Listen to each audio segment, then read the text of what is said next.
São 7.255 quilômetros que separam Campina Grande, na Paraíba, de Paris, na França. São inúmeras diferenças evidentes entre o rio Sena, que corta a capital francesa, aos nem sempre bem tratados açudes velhos e novos da chamada Rainha da Borborema. Meu convidado de hoje, neste Vamos Falar do Brasil, talvez tenha buscado as semelhanças dos clássicos Fogo Morto, de José Lins do Rego, ou O Estrangeiro, de Albert Camus, para escrever Santa Brígida, que também discute o absurdo da condição humana. Pesquisador do cangaço brasileiro, ele trafega hoje entre Brasil e França com a mesma fluidez e genialidade de quem já trabalhou na Rádio Bandeirantes, Rádio Tupi, Rádio Difusora, TV Excelsior, Revista Realidade, Revista O Cruzeiro e no legendário programa Pinga Fogo. Escritor incansável, Humberto Mesquita me presenteou com o livro Raízes do Cangaço, que aborda este movimento como consequência das desigualdades no sertão nordestino.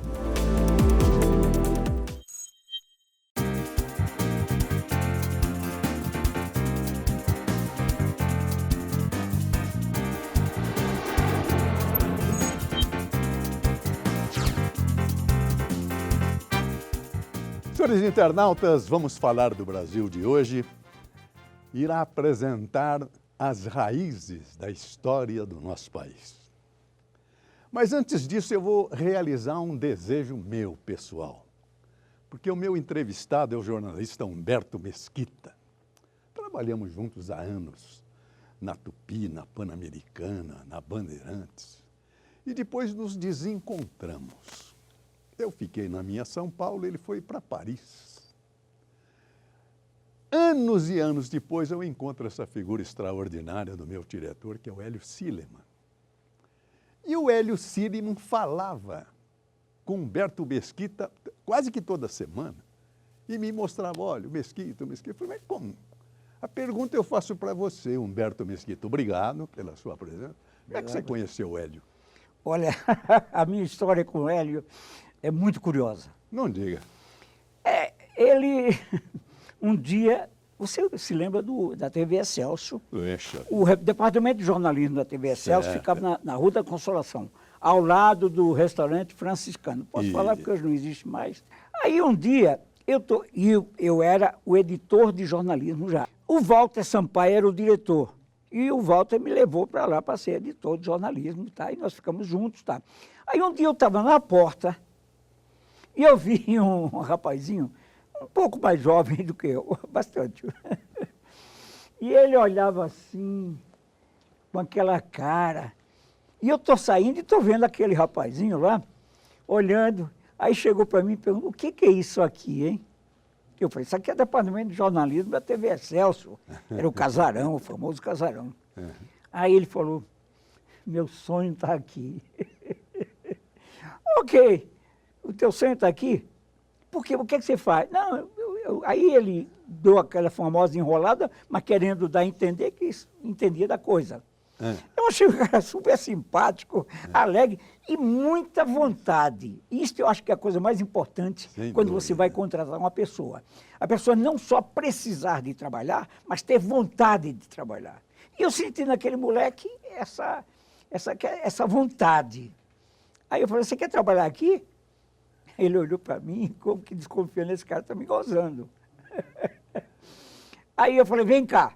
Aí levei ela para dentro, Walter Sampaio.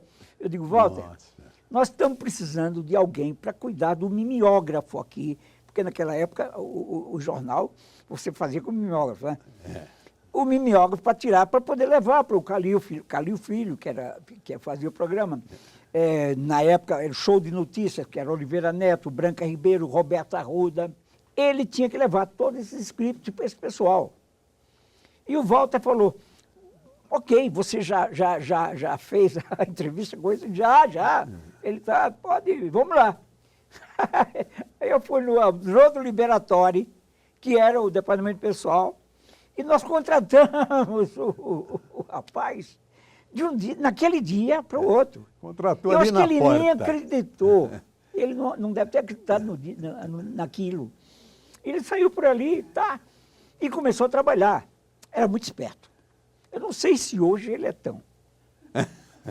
Porque virou empresário, é outro quadro. Mas naquela época, ele corria do casarão para a rua Nestor Pestana, era num embalo enorme para poder chegar o material para o pessoal, né?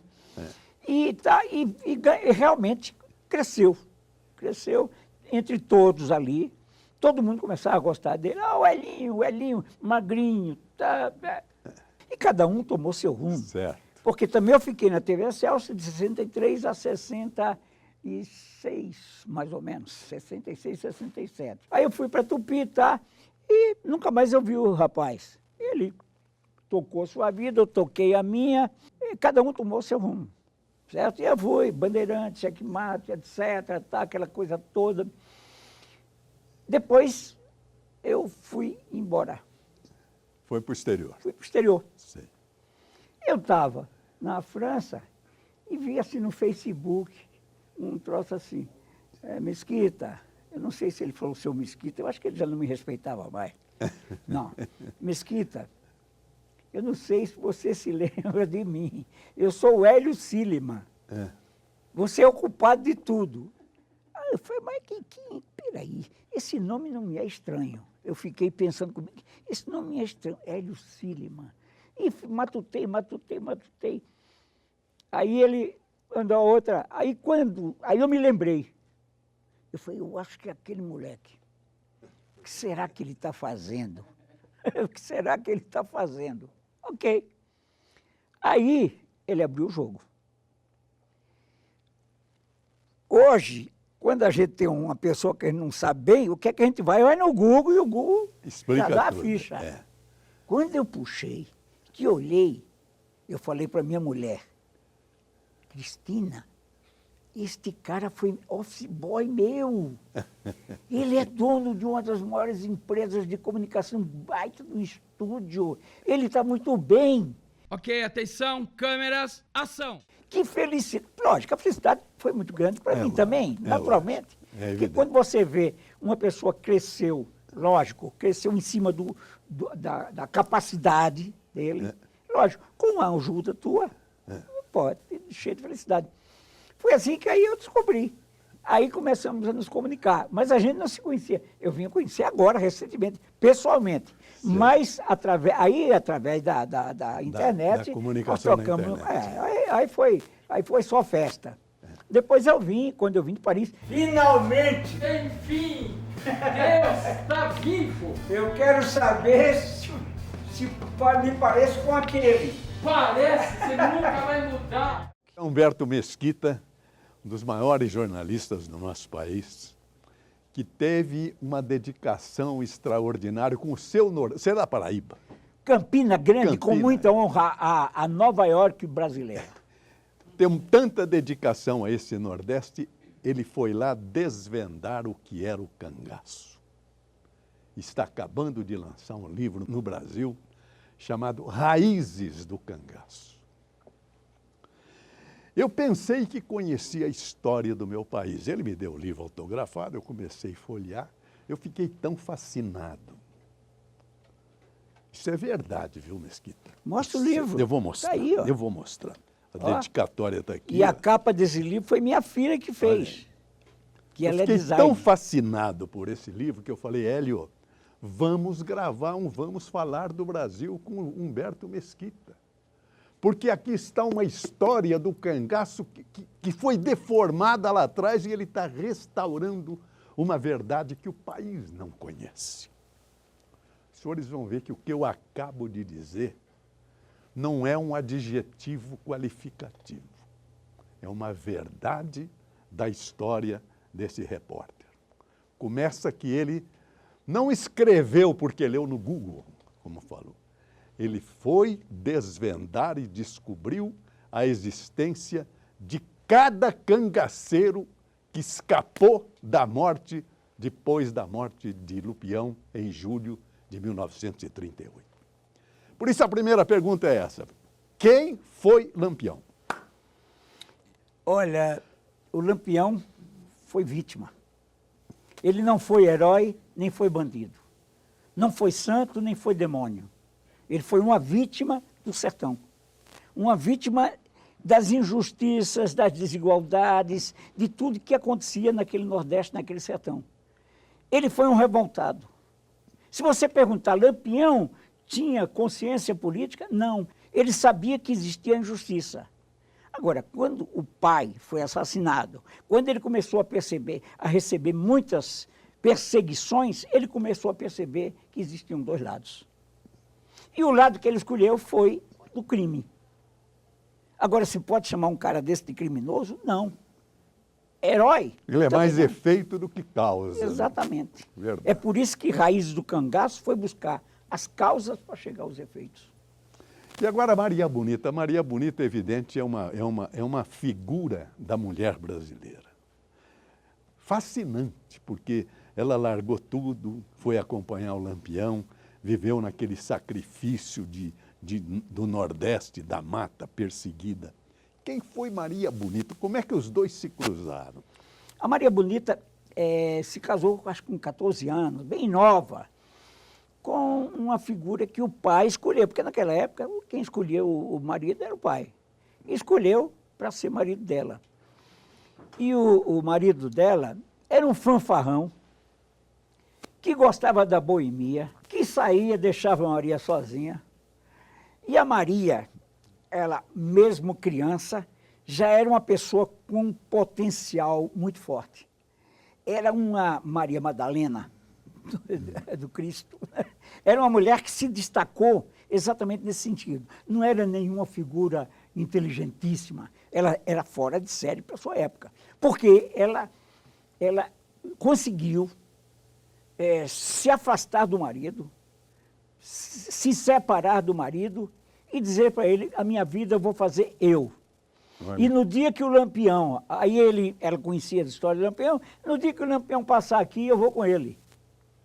Ok. Já antes de conhecê-lo. Antes de conhecer. Porque Lampião é uma figura muito conhecida. Eu não sei se você sabe, Lampião é o segundo maior biografado da América Latina. Ele só perde para o Guevara. Mas vejamos. Aí o que aconteceu? O Luiz Pedro, que era um cangaceiro, que conhecia, era muito próximo do Lampião, era quase que uma espécie de secretário do Lampião, conheceu a Maria Bonita. E a Maria Bonita falou do Luiz Pedro. Isso quando a Maria Bonita já tinha largado Santa Brígida, ela morava em Santa Brígida, largou Santa Brígida, foi para Paulo Afonso, para a casa dos pais. Aí o Luiz Pedro começou a conversar com ela e falar que tinha uma figura, que o Lampião gostava dela. Porque ele falou para ela, ele fez o namoro. E o Lampião, ao passar por Paulo Afonso, conheceu a Maria Bonita.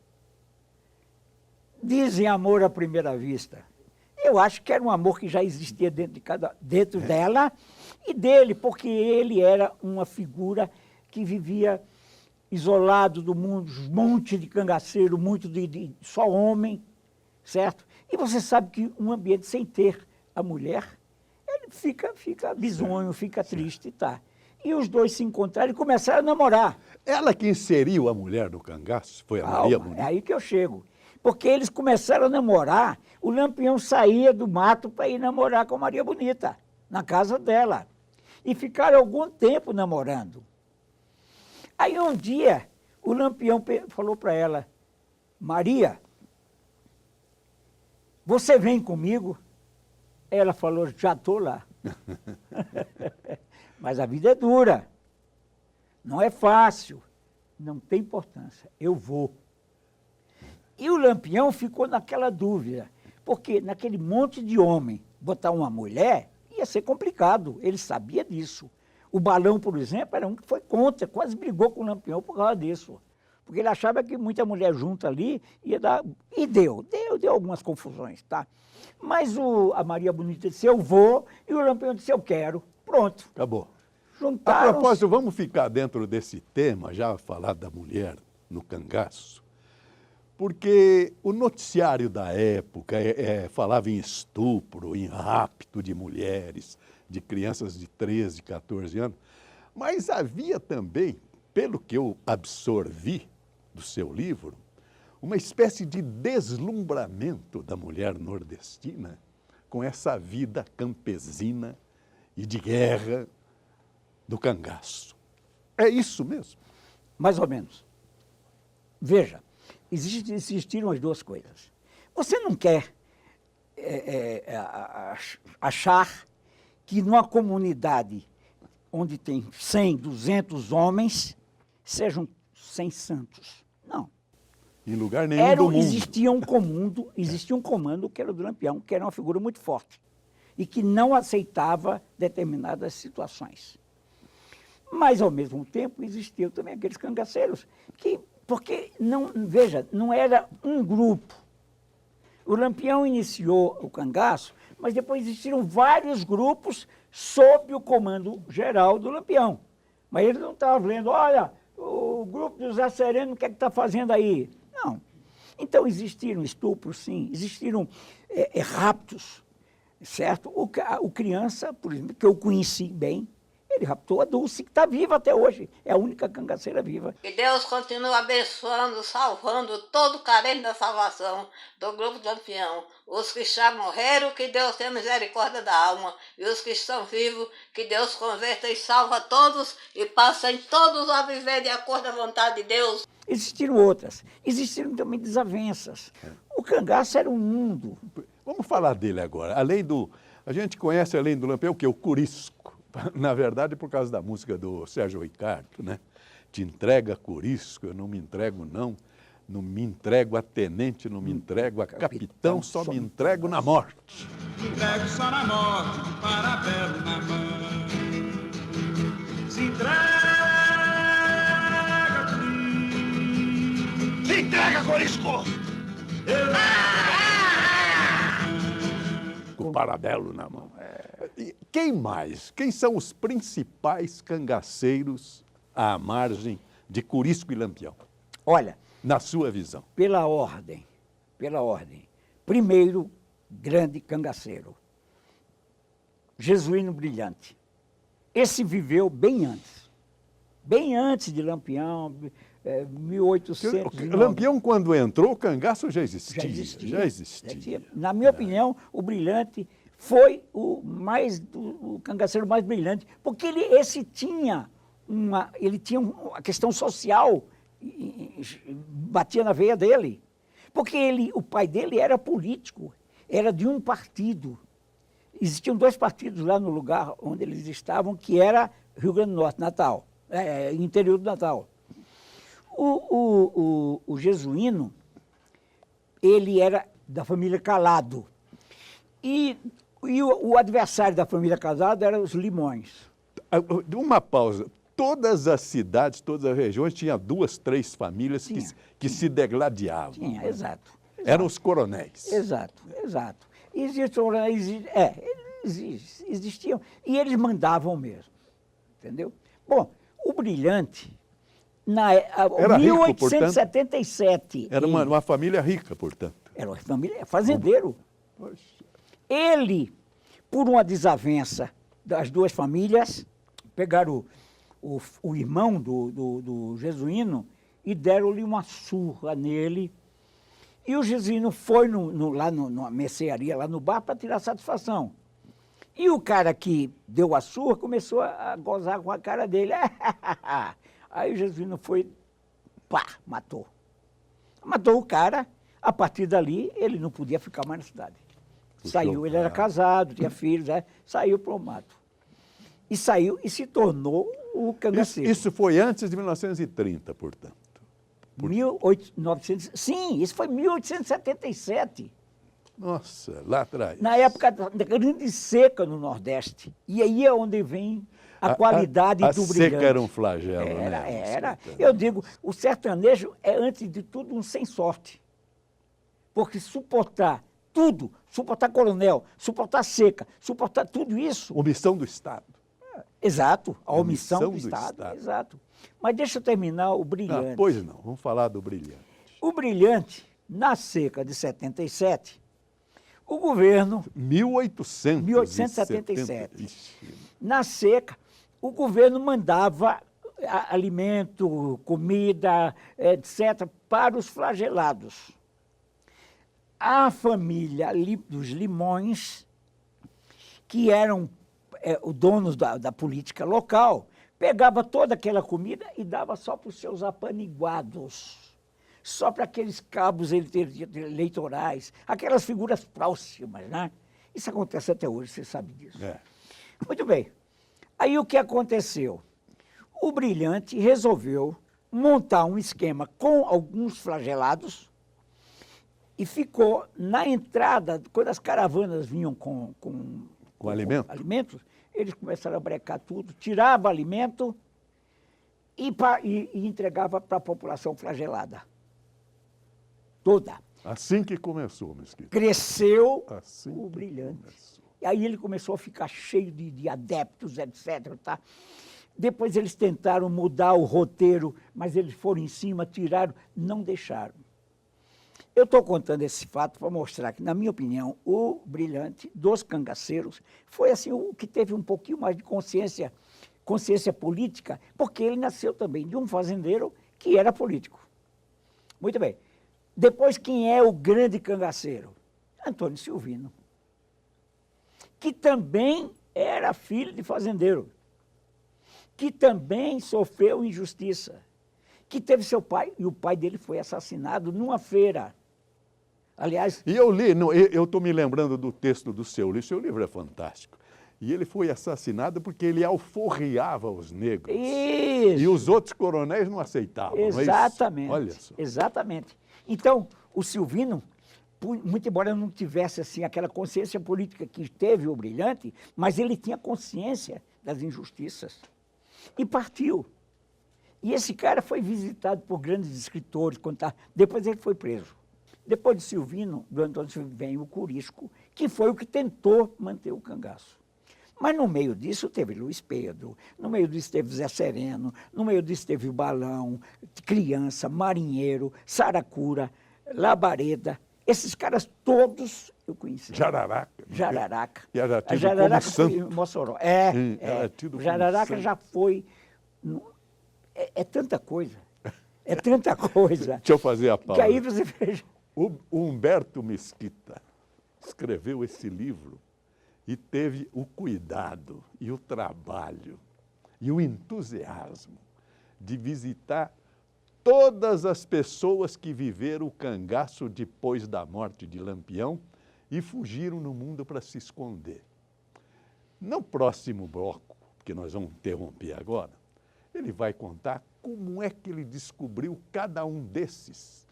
Porque nesse ato de se esconder, o cangaceiro famoso não contava nem para a nova mulher, nem para seus filhos quem ele era.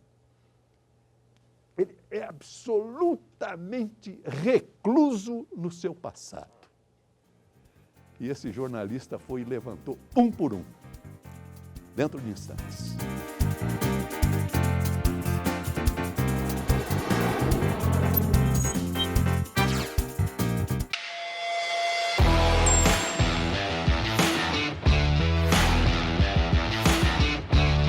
Sérgio Reis chegando.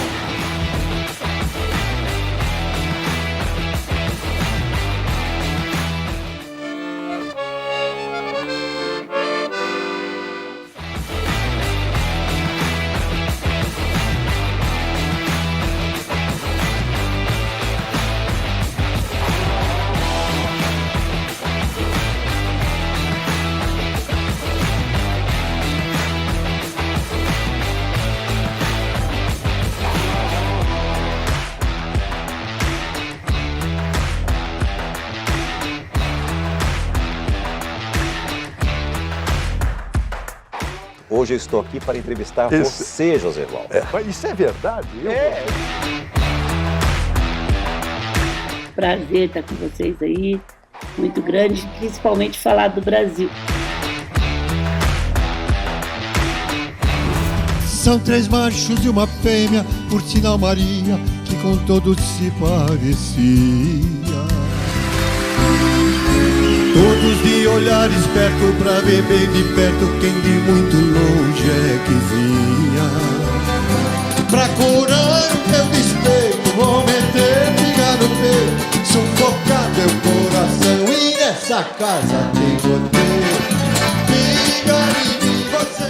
Oi, nós aqui outra vez. Não faz isso.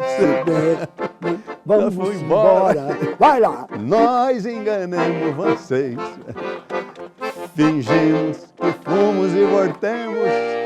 Oi, nós aqui outra vez. Essa música é da Minha Lavra. Olha que bom. E Geraldo Bloch.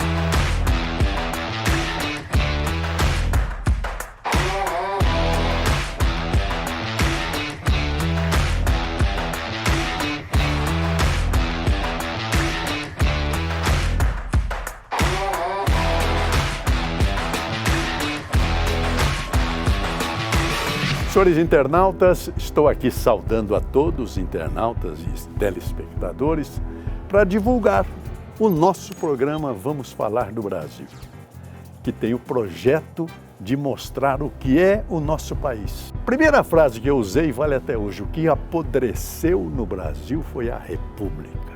A nação continua incólume, intacta. Nossos artistas, nossos industriais, nossos agricultores, nossas mulheres, todos constroem essa nação com orgulho e com grandeza. E com um detalhe curioso, todos os grandes nomes que aqui vieram para enriquecer o nosso programa citam uma frase impressionante: as empresas são as pessoas. Mais do que o produto, as empresas são as pessoas e se valorizam as pessoas. Por isso que eu vou mostrar para os senhores como para nós também o programa são as pessoas. Eu vou citar as pessoas que já vieram. Veja bem, começou com o governador João Dória, deixou o Palácio do Governo e veio aqui para abrir o programa Vamos Falar do Brasil. José, você tem razão. Educação e saúde são duas prioridades tão óbvias que devem fazer parte das prioridades de qualquer governo, estadual, municipal e federal. E acho que ele sabe o que está falando.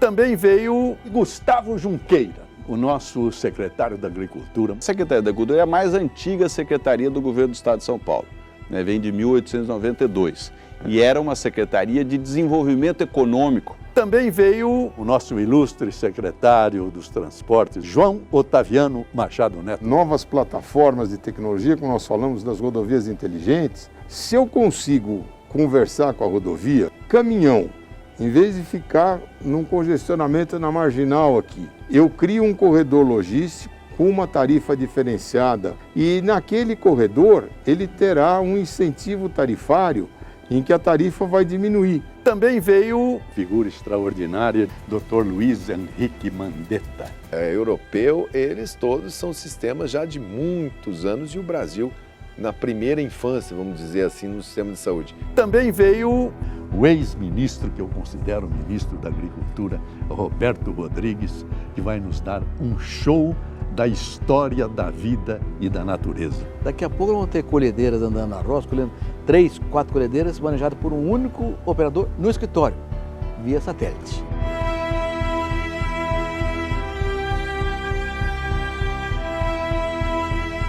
Veio também Luísa Helena. O sucesso nada vem fácil, né? E ninguém tem sucesso, você está de sucesso. Também veio Raquel Sherazade. Joseval Peixoto. Muito obrigado pela sua presença. Muito obrigada Raquel. pelo convite. Essa é a primeira entrevista que eu dou depois de sair do SBT Brasil. E um dia eu fui o assunto mais comentado do Twitter. Um telespectador gravou postou no YouTube e do YouTube ele explodiu. Foi quando o SBT me chamou, eu vim para São Paulo para conversar, sair daqui com um contrato assinado. Onde a Itália ela aumentou, né, no ano mais de 170% a importação dos nossos produtos na cadeia soja para aquele país. Os bancos já deixaram de faturar, só nesse tempo de vida do Pix, já deixaram de faturar mais de R$1 bilhão em taxas. Não sei fazer teatro, não sei fazer cinema, não sei fazer nada. Eu sou rato de televisão. Só sei fazer televisão. Então eu acho que a televisão é um grande transportador da arte, da cultura.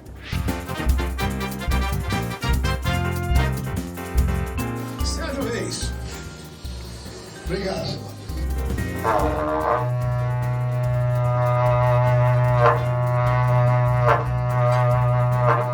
Ok, ação, vem. Ora, você vai numa novela que vai no horário nobre, na Manchete, vai ser no Pantanal, do Benedito Rui Barbosa. Pô, você é do Pantanal, é pescador, gosta de lá, conhece, eu preciso de você lá. Canta bonito, tem as músicas, nós não vamos fazer dupla, vamos fazer 2 personagens diferentes. E tem uma coisa, nós ainda vamos ganhar e beijar as mulheres bonitas, o que mais você quer, cara? Quando eu conheci o Sérgio Reis, eu conheci também o Valince. Na gravadora Odeon, no Rio de Janeiro. Isso aqui é o Sérgio Reis, cantor Coração de Sérgio Papel, Reis, né? Coração de Papel. Vai. Então a gente se uniu ali e eu estava já naquela época, o meu carro é vermelho, não usa espelho. Naquele tempo a pessoa chegava cantando e não ensaiava. Eu já tem que tocar. Você fala, o que ele está cantando? Nunca ouvi. Não, você nunca ouviu mesmo. Ele, primeira vez que ele vai cantar aqui. Como os senhores veem, também para nós, as empresas e os programas são as pessoas. Vamos falar do Brasil.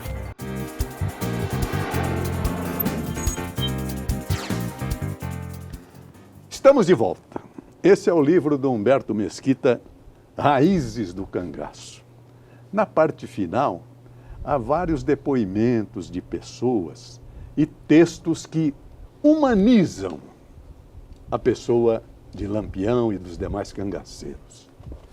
Tem até uma música de Luiz Gonzaga, o grande Luiz Gonzaga, reproduzindo uma fala de Lampião, que é a seguinte: eu não sei por que cheguei, mas sei tudo quanto fiz. Maltratei, fui maltratado, não fui bom, não fui feliz. Não fiz tudo quanto falam, não sou o que o povo diz.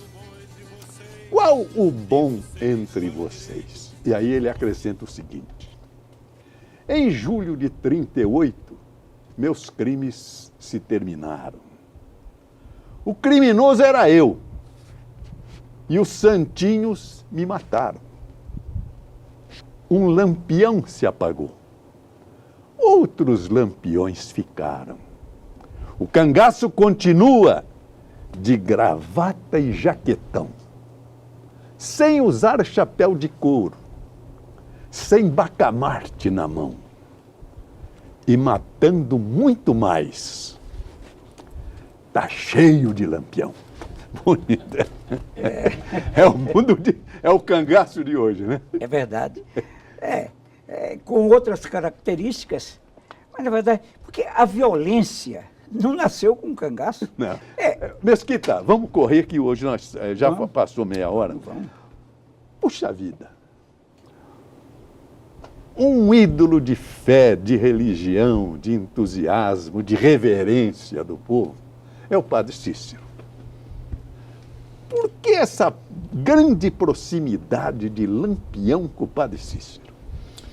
Veja, o Lampião era uma figura extremamente religiosa. Ele quase foi padre.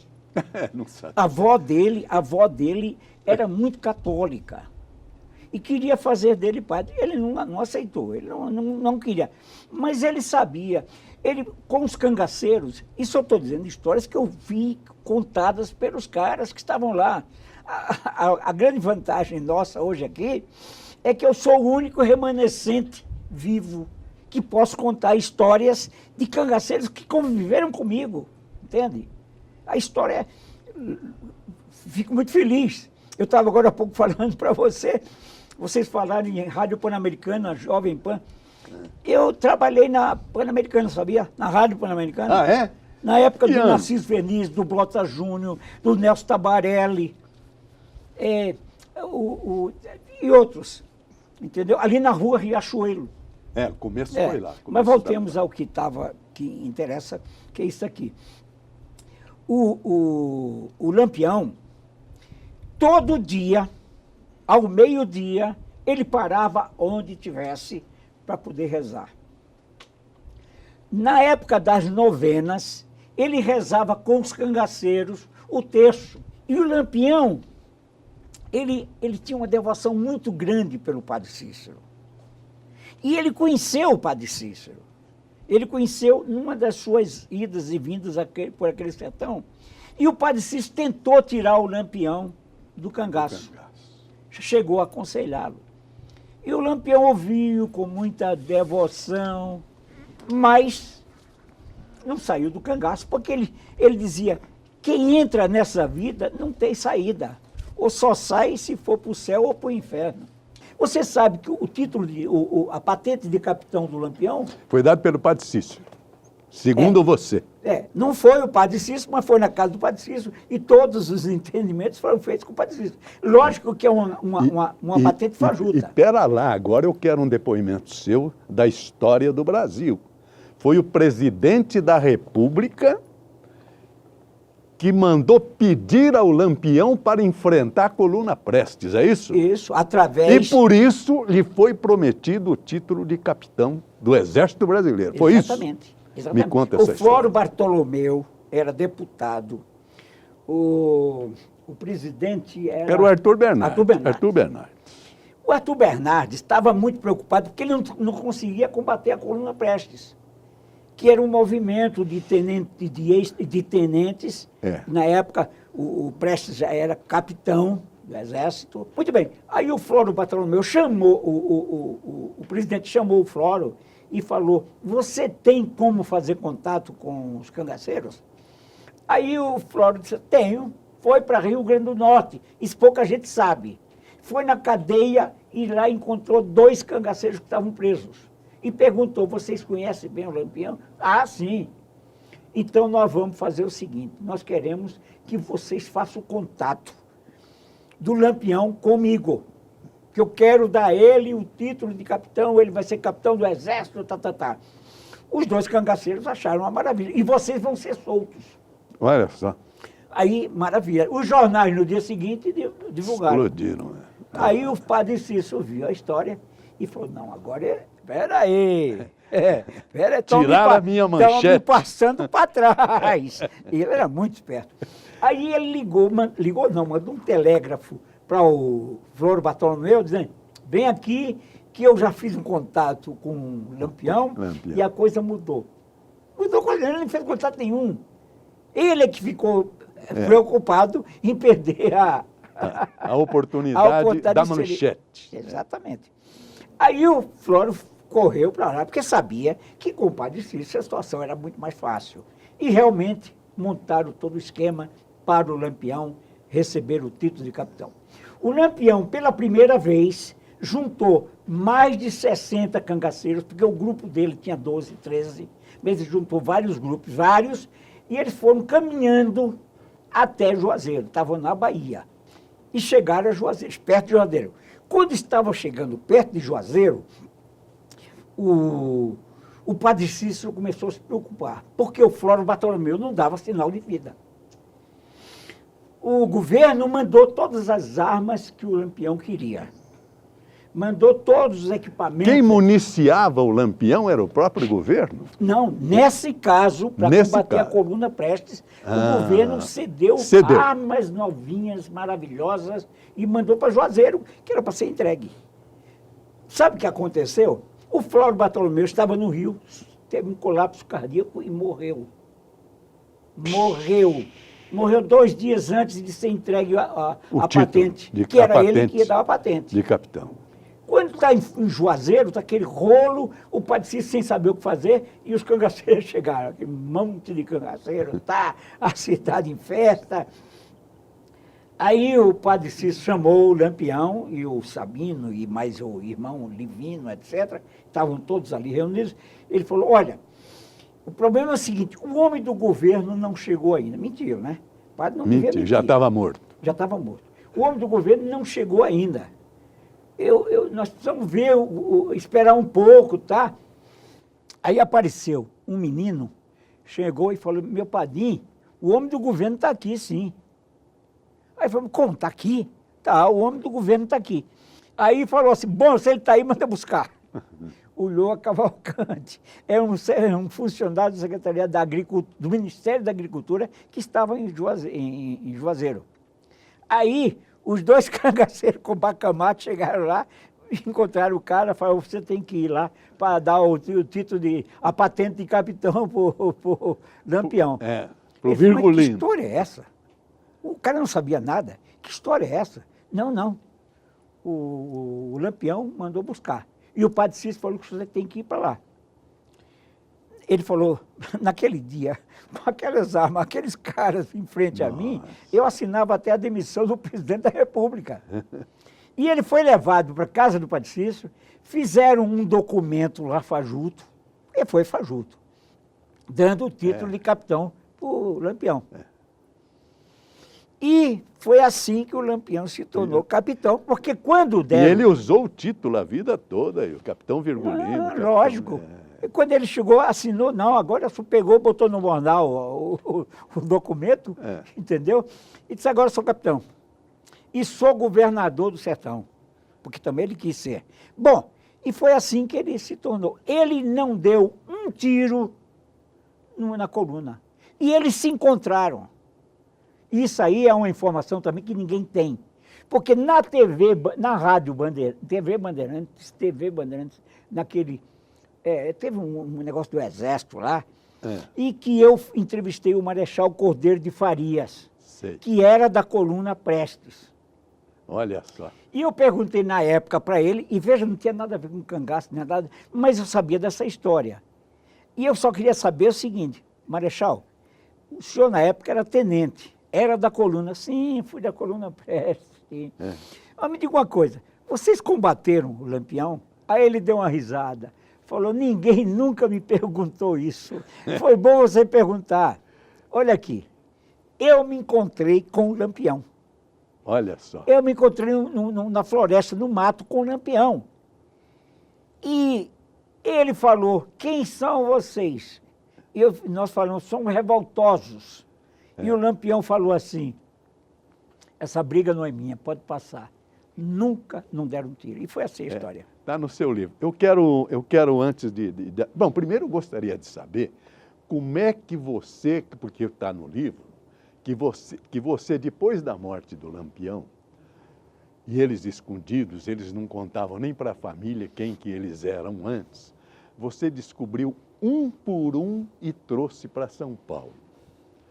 Tanto que a Cristina Mata Machado, que é uma grande jornalista, chega a citar... Escritora. Historiadora, que a imagem do cangaceiro mudou, isso está no livro, em 1968, com o trabalho desse entrevistado aqui no programa hoje, o senhor Humberto Mesquita. Como é que você conseguiu reunir e descobrir aquele pessoal? A história começou na Rádio Bandeirantes, da TV Bandeirantes. Sei. Eu era... O Cadum, que era o diretor, e eu era Alexandre Cadum. E eu era editor de jornalismo.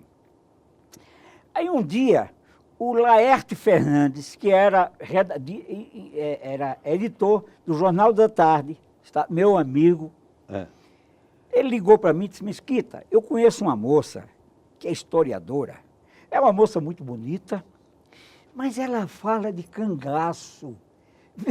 É um contraste que você não imagina. Como reportagem seria fantástica, porque uma moça bonita falando de cangaço, desses assassinos, desses caras, Eu falei, mas como assim? Ela está defendendo tese sobre isso, ela fala de... Mas o importante para a televisão, Mesquita, é que aquela moça bonita falando de um criminoso. o contraste que ele viu ali. Eu falei para cada um com vaca moça. Me deram o telefone, eu liguei para ela e a convidei para participar de um programa, de uma entrevista na Bandeirantes. Eu não fiz a entrevista. Quem fez a entrevista foi o Júlio Lerner. Muito bem. Durante a entrevista, ela começou a falar com o maior entusiasmo sobre o cangaço. Lampião era o Cristo. E falava e deixa. E ela já tinha feito viagens pelo sertão nordeste, vasculhando histórias, pegando mil coisas lá. Muito bem. Aí, quando terminou a história, eu comecei a pensar nesta possibilidade. Eu falei, essa moça deve conhecer bem a história, tá? Aí comecei a conversar com ela sobre isso. Aí surgiu o quê? Aí surgiu um projeto. Surgiu um projeto extremamente interessante. Porque a Cristina, o orientador da Cristina, era nada mais, nada menos do que o Sérgio Buarque de Holanda, o pai do Chico. Ele era o orientador dela. O Sérgio Buarque era muito amigo do... Esse conhece a história. Sérgio Buarque de Holanda. Exato, da Maria Isaura Pereira de Queiroz, que era uma grande socióloga. Junto tinha o Moniz Bandeira, olha que figuras, e o Hermínio Saqueta. Jornalista. Nos reunimos todos, começamos a conversar um dia sobre cangaço. E o Sérgio era aquele bonachão, né? Aí, vocês falam muito em cangaço, mas vocês não vão ver a causa. Aí falou do livro dele, Raízes do Brasil, etc., que é um grande livro, que fala da colonização. Aí eles falaram, nós temos que arrumar uma forma de acabar com essa história, de mudar a fisionomia do cangaço, que não é isso que o cinema mostra aí. O cinema é um monte de bandido, é isso, aquele, um troço cheio de violência. Não, nós temos que mudar. E a partir daí, começamos a fazer o quê? Buscar os cangaceiros que tinham saído de Angicos e estavam espalhados pelo Brasil. E foi uma odisseia. Quanto tempo demorou essa pesquisa? 8 meses. 8 meses. Você largou a vida e foi atrás?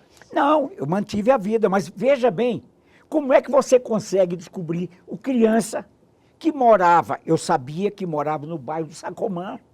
O nome dele era João, mas no Sacomã era Vitor. Eu só sabia uma coisa, que era o criança, e aqui era o Vitor, e era verdureiro e vendia verdura nos barracos. Aí ficamos assim procurando. Tudo quanto era lugar, cara que vendia verdura, a gente chegava Visitou perto. Você é criança? Você é criança? Não, fomos no Ceasa, fomos tudo quanto é lugar. Um dia, e sempre tem um dia, né?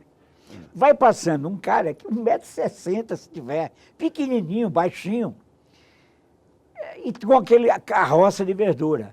Aí eu falei para a Cristina, isso aí não é cangaceiro. Eu já estou perdendo, já não aguento mais de perguntar para todo mundo se é criança. Aí ela falou assim, escuta, como é que é o nome do cangaceiro? Eu falei, criança. Olha a estatura desse cara. Então é o próprio. Pode ser isso aí. Eu falei, tá bom, ok. Cheguei perto dele, do criança. Aí comecei a ver a verdura dele. Aí eu falei, me diga uma coisa, você não é o criança? Ele fez assim. Nossa. Quem é o senhor para me responder por esse nome, me chamar por esse nome? Eu falei, peguei, é o cara, é ele. Ele pegou a carroça dele, começou a correr, e a gente correndo atrás dele, aquela loucura naquela rua ali do Sacomã. Aí o cara da mercearia chamou, o que é? O que o seu Vitor fez? Ele não é, ele é um homem bom. Não, mas ele está correndo. Eu falei, não, ele é cangaceiro. Que cangaceiro nada, ele é verdureiro aqui. Não, ele é cangaceiro, ele está fugindo. Aí eu falei, você sabe onde ele mora? Ele falou, sim, sei, ele mora aqui nessa rua de baixo. Aí nós fomos na rua de baixo e encontramos a mulher do criança, a nova mulher, porque a Dulce era mulher no cangaço, a nova mulher, que era a Ana, e encontramos 2 meninas, uma que era a Dulce e a outra era Virgínia, parece. Bom, aí chegamos para ela, começamos a conversar, esperando, que o cangaceiro estava fora, mas ia chegar uma hora ali. Aí começamos a falar com ela que a gente ia fazer uma pesquisa, não sei o quê, sobre o bairro. Mas aí chegou uma hora que nós falamos, olha, eu vou falar a verdade. Você sabe o que é cangaço? Aí a moça, mais ou menos.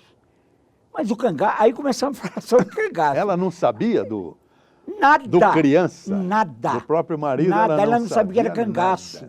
Aí começamos a mostrar para ela que era cangaço. Aí ela falou assim, mas vocês estão dizendo que vieram aqui fazer uma pesquisa para ajudar o bairro. Agora vocês estão falando de cangaceiro, que história é essa? Eu falei, não, porque seu pai foi cangaceiro. Como? Foi. Meu Deus, a mãe estava ouvindo, dona Ana, o que é que vocês estão falando aí? Aí foi aquele reboliço. Aí nós falamos a história verdadeira para ela. E o criança, naquela noite, disse que não conseguiu dormir. E teve que aceitar. E a partir daí o criança aceitou a sua condição de cangaceiro. Porque naquela altura também o cangaço já estava bem modificado, porque nós já tínhamos encontrado Zé Sereno, Sila, Marinheiro, Pitombeira, Dadá e outros mais. Então, mas foi uma odisseia buscar tirar cada um do seu buraco. Cada um tem uma história. O balão tem uma história que, quando foi retirado de lá. Verdade que eles invadiram Juazeiro, eles foram caminhando, cantando a Mulher Rendeira? Eles faziam isso não só em Juazeiro, em muitos lugares. Quando chegaram em Mossoró, por exemplo, eles faziam isso, certo? Olé, Mulher Rendeira, olé, Mulher Rendar. Olé, mulher rendeira, olé, mulher rendar. Me ensina a fazer renda que eu te ensino a namorar. Eu vi a história dessa Jardelina. Namorou com 12 anos, noivou com 13, casou com 14 e ficou viúva com 17. Quem foi essa? Meu avô, especialmente, foi um cangaceiro de uma morte só, né? Ele começou por conta do assassinato de seu pai, que era uma pessoa muito bem de vida ali na região de Nazarezinho. Chamou atenção, e aos meus irmãos também, a história de amor que tinha ali dentro, né? Ele era um vendedor de cal e se apaixonou pela minha avó, Jarda, a quem chamávamos carinhosamente de madrinha. As coisas me chamam bastante atenção quando ele, na fuga de um cerco que houve, ele é mordido por uma cobra e ele mesmo escreve, um dos versos diz assim: Chico Pereira sentia grande pesar em morrer. Sem ver sua mãe, sua noiva, lembrou-se então de escrever tudo quanto ele queria antes da morte dizer. Diz Jarda que, sendo eu morto, sua vida não tem graça. Agora, em minha ausência, a sua jura desfaça, que do céu também se vê o que na terra se passa. Morreu com 17 anos. Mas naquela época eles casavam muito cedo. Até hoje no Nordeste ainda tem essa mania de casar muito cedo, mas hoje já não é tanto. Mas naquela época tinha. A Dulce, quando foi se encontrar com criança, ela tinha 13 anos. Nossa Senhora. Quando se juntou à criança, tinha 13 anos. Muitas eram raptadas, mas muitas iam por vontade própria. Aí é que está a história. Porque a mulher no Nordeste, por causa do machismo nordestino, era uma presa, certo? A mulher era um objeto. Então, elas viam no cangaço a possibilidade de se libertar do jugo familiar. E ela sabia dos bailes, se os bailes existiam mesmo, com muita alegria. O baile dos cangaceiros. Dos cangaceiros. Dos cangaceiros. E elas iam para os bailes e chegavam lá, pô, a vida é essa. Eu tenho a impressão, mas que também aquela vestimenta, tudo isso. Perfume, né? Perfume, muito. Muito. O cangaceiro usava perfume. Muito. Perfume francês. Mesquita, tem um depoimento de uma das pessoas, desses pessoas do cangaço, que falava que os volantes, eles eram promovidos quando levavam a cabeça cortada de um cangaceiro. Verdade, era o troféu. Era o troféu. Como foi o troféu dos cangaceiros todos, um troféu que ficou exposto no Museu Lina Rodrigues. Eu conheci o Estácio, que era o diretor na época, e eu falei, isso é um espetáculo deprimente, essas cabeças aqui. Não, é crime, vilipêndio de cadáver, está no Código Penal. Mas naquela época, sei lá. Não, já era. Já era, né? Já. Pois é. Escuta, eu não posso deixar de falar. Então vamos falar do lançamento do seu livro? Está aqui, vou mostrar de novo. Muito bem. Olha aqui, Raízes do Cangaço. A verdade. É a história do Brasil profundo. Saiba disso. Muito bem, senhores internautas, e agora fica a pergunta. Quem foi Lampião? Foi bandido ou foi herói? O cangaço vigeu no Brasil na década de 1920 até 30. Lampião morreu em 38. 20 anos. Para a imprensa da época, jornais, revistas, cinema, o cangaço era um bando de assassinos cruéis, impiedosos, que roubavam, estupravam, matavam os habitantes do sertão. Hoje, depois do trabalho de pesquisa de grandes brasileiros, entre estes Humberto Mesquita, essa imagem mudou. Pelo menos situou o cangaço como fruto de um tempo de fome, de seca, de miséria. Gente humilhada pelo coronelismo que vigia na época. Isto era, na verdade, o cangaço, com tudo o que tinha. Coronelismo que mandava no Nordeste brasileiro, no mundo absolutamente omisso com a presença do Estado. Não havia a presença do Estado. E era um mundo miserável diante da absoluta omissão do Estado. Ao lado da seca inclemente, da fome, a justiça era o paralelo e a morte. Para o povo abandonado, cangaceiro era herói. Padre Cícero os amava e concedeu a Virgulino Ferreira, como os senhores viram aqui, o beneplácito do poder e o título de capitão. Eu citei um outro padre, Padre Pedro, que proclamava Lampião como enviado de Deus. Então, o programa mostrou para os senhores essa nova visão, que precisa ser estudada e reestudada.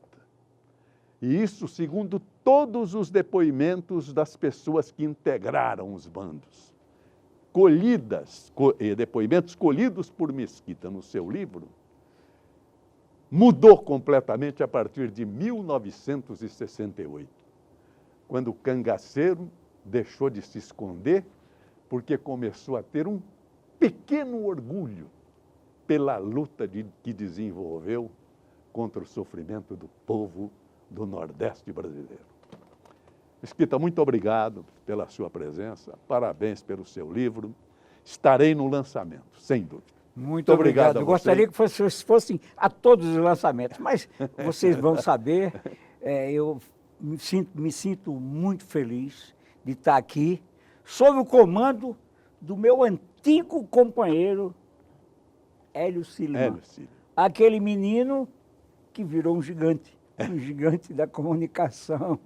Isso me deixa muito feliz, certo? Muito bem, feliz. Muito obrigado. Missão cumprida. Parabéns pelo seu livro, viu, Mesquita? Parabéns, viu? Obrigado a você. Vem cá, Hélio. Vem aqui você, rapaz. Vem aqui. Esse aqui. Esse é o menino. Ó como ele está grande. Obrigado.